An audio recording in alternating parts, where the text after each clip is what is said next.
Good morning, ladies and gentlemen. Welcome back to the Art Room. It's Monday, April the 13th. Today we're going to be talking about something that I draw quite a bit and use in my art, and that's banners. So as the camera angle adjusts, I wanted to keep this one fairly simple. Banners are one of those things you can use if you're doing a report, or if you want to make a letter or an envelope look fancy, or if you want to draw attention to something. But it's not something that has to be overly complicated. So in this activity, we're going to be relying on line, and I'm going to do it in a Sharpie, and I'm going to do it rather large. When you do this, you want to be fluid with your motion because you're trying to create the illusion that this thing is flowing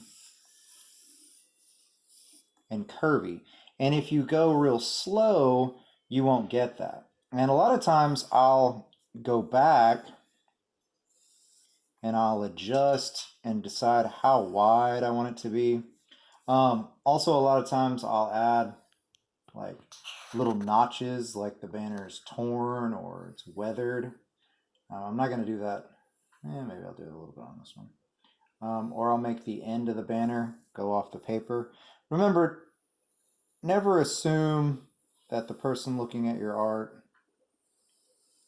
is foolish or doesn't understand what's going on or what's being drawn. That's insulting. So once we have the basic banner shape, I'm going to use some real simple lines to give it kind of some shading and dimension. And again, I'm just using a regular Sharpie for this. So one, it'll go pretty fast, and two, since I'm drawing pretty large. So we want to give the illusion that it's curved, that it's three-dimensional, that it's interacting with light. Notice I'm keeping the lines parallel as I'm doing this. This would be an example of hatching. So these are hatching lines. All right, and then typically I figure out, well, what's the banner going to say? So this one, I'm gonna have it say, I think it's gonna say hope. So H-O.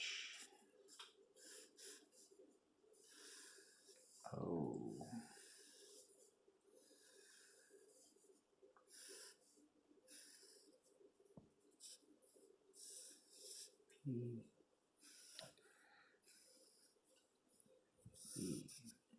All right, so your assignment this week is I want you to draw 3 different banners, and I just want you to, they can have lettering or they can just be blank, and I just want you to experiment with different shapes. Try to keep the lines really fluid. You can use pencil, you can use pen. Try to make them convincing and that they're three-dimensional, and just kind of have fun with it. All right, so we're going to pull back out with the camera.